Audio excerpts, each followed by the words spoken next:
What's up, guys? Welcome back to another video. Today in this video I am going to be doing kind of a bike review slash comparing it to the Yamaha R3 because of a comment I did get. So I'm going to be going over that, what I think. So it's going to be a bike review kind of. I'm not going to say it's an official bike review because there's always questions that you never think of and whatnot, so I'm not gonna be saying this is the official one, but I got a list because I kept on screwing it up there the first 3 times I've recorded it. So yeah, or so. Okay, first let me start with why I picked this bike. Mainly I picked this bike is because it had more than any of the other bikes in its market at the time, and specifically because there was only one at the dealership of this caliber of power range, I guess I should put it. So that's mainly why I picked it, just because it carried more stuff. Not carried, it just had more stuff, sorry. I heard a click and I don't know what it was.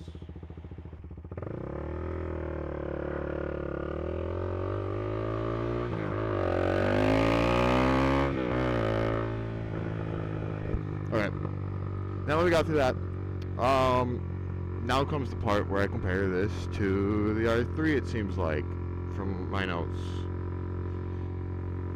Yes. What I like about this compared to the R3, I'm not turning. Basically, it comes with adjustable front and rear suspension, which I don't think the RC390, what? No, this is the RC390, which the Yamaha R3 comes with. You can turn off motorcycle traction control and ABS. The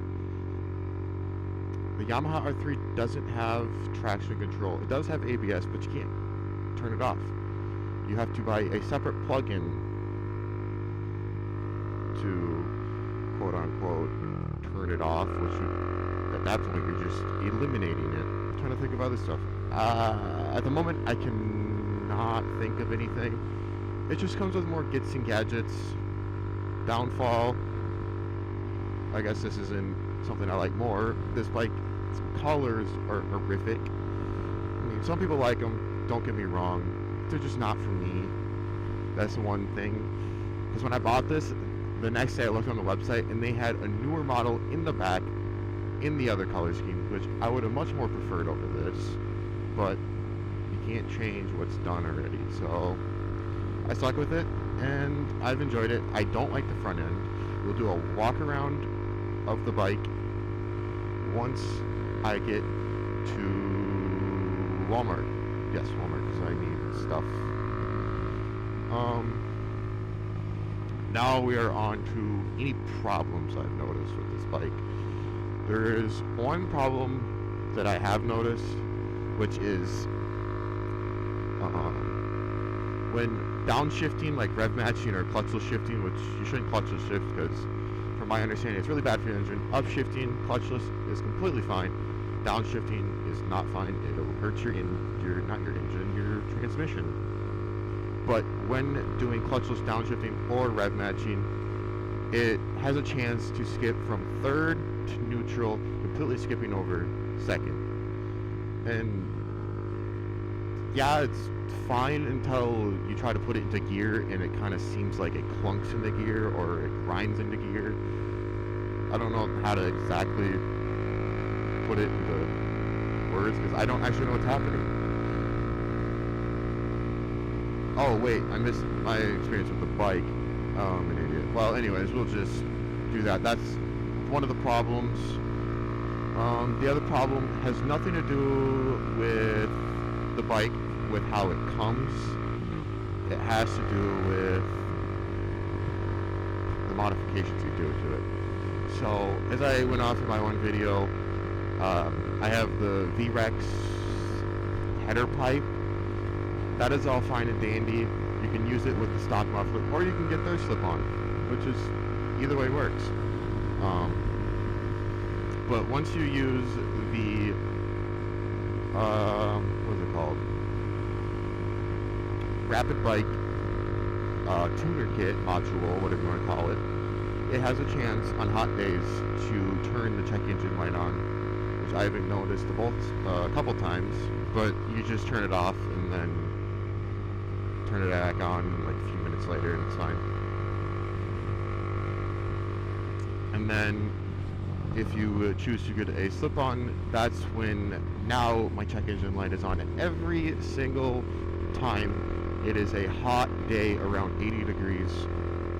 And then you ride it a little bit, you turn it off for like 5-10 minutes, you come back, you turn it on, it is completely fine. This weekend it was like a high of 75 every day. Didn't have a single check engine light throughout the entire weekend. So that's good. So I'm guessing it's just weather. Now we're moving on to my experience with the bike. It's great. I love the seating position. Oh wait, I'm gonna go back to this bike versus the R3. When comparing these two, seating position wise, this has a more aggressive feel to it. The R3 has more of a naked style seating position. So you're more in the bike rather than on top of the bike. Because I feel like this tank on the R3 is up to my stomach. On this, it's barely above my pelvis. So that's something, and I'm a tall guy, I'm 6'4". Okay, now back to my experience with the bikes. My experience with this bike has been awesome. I've had no bad problems, I guess I should say. No problems that render me from not being able to ride this bike. Besides my ass being sore after a long ride. Seat's great, comfortable, not recommended for long rides. But your ass does get used to it, so I guess I could recommend it a little bit. So when it comes to modifying this bike, you, again, don't have an endless supply of stuff you can do to it, but you have a decent amount of modifications you can do. Woo! Doberman. I love Dobies. I think if I get a Dobie, I'm gonna call it Dobby. Dobby? Or something. I don't know. Shut up.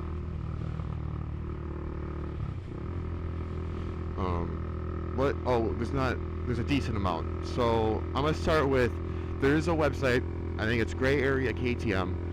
They have a specific category for modifications for this bike, and they found a bunch of them. And what they do is they actually order it from the people that make it and then send it to you. So you could technically just order from the actual person that's listed, or like you can take a picture of it and then Google search it, like throw it into Google, and you might actually find the actual website, or it's in the name, somewhere in the picture, or the name of it's labeled. I don't know, because I have noticed their time is a bit longer than most bikes or most websites. And yeah, so they have a bunch of engine modifications, suspension, clutches, race fairings on there that are found already for you. A bunch of engine modifications. They have race pistons, high compression seal, engine seals, different bore sizes, I believe. I'm sure you could probably correct me on that. So, carbon fiber. There's some carbon fiber out there made by Taiga Performance. Their stuff is really good. I really want one of their machined aluminum race gas caps. They make a carbon fiber tank cover for the air filter, where the air filter and all the electronics would be. Are you serious? They have a good amount of carbon fiber. Not a whole lot, not a whole fairing kit of carbon fiber. They have these, which I really want to get carbon fiber. Wait, I have to itch my nose. Give me a moment. Oh, it cracked. That's weird. Fairings. As far as I know, there's no fairing kits for this bike, unless it's a race fairing, which is unfortunate, but that's just how it is.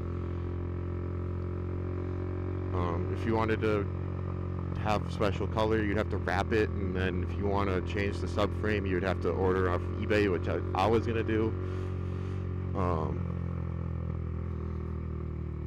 What else? Oh, exhaust. You kind of just piece it together. They have Aero exhaust makes a full race exhaust. They also make a slip-on. I don't recommend a slip-on because it's not going to do anything sound-wise. So you're not going to get any. I don't know performance-wise if you're going to get anything, but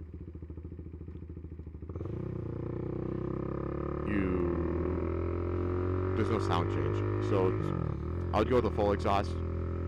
Tiger Performance also makes kind of a half wheelbarrow exhaust, but I recommend Aero's. It's a bit bulky looking, but I mean, over Taiga, no shade.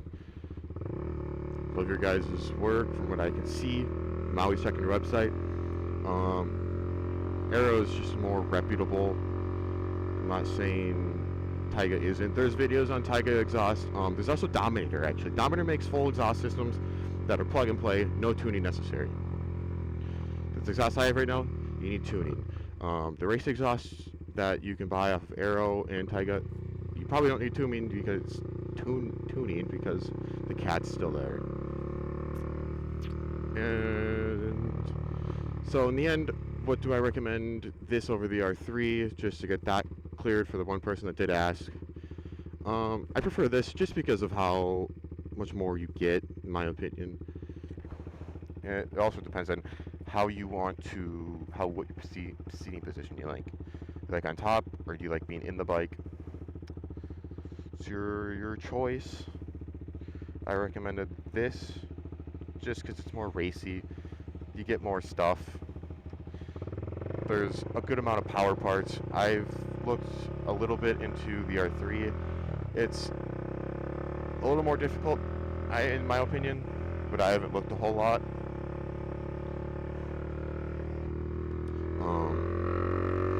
When it comes to the R3 slip-on or exhaust, Dominator makes a good full cat delete exhaust. That sounds really good. Recommend. It shoots flames. Learn from experience with that one. So again, it's up to you. I recommend this. I've had no troubles that render me from not being able to ride the bike. My transmission has not exploded yet on me, so that's good. Actually, I'm gonna park over here. Okay, we're at our final destination. I hope you guys found this more useful. This is definitely going to be better than my last one because the last one was awful, actually. It was tragic because I couldn't get a single sentence out without losing my thought process. But, so, oh, yeah, also, Rizoma wing mirrors, like, I don't remember what they're called, fit on the bike. No modifications needed. That's the front view. I mean, I don't know, nothing special. Those orange things are stickers, so you can peel those off if you choose. And then this is the side view, and that's my exhaust. I would touch it, but it's hot, and I don't feel like touching hot titanium. Actually, I wonder how hot that is. Yeah, that's fucking hot. Oh. Okay, that's where I'm ending this video, guys. This is where I'm gonna end this video today. Hope you guys enjoyed. Hopefully it was useful. And other than that, I'm gonna have to let you guys go. Hope you guys have a good rest of your day or night whenever you're watching this. But other than that, I'm out. Peace.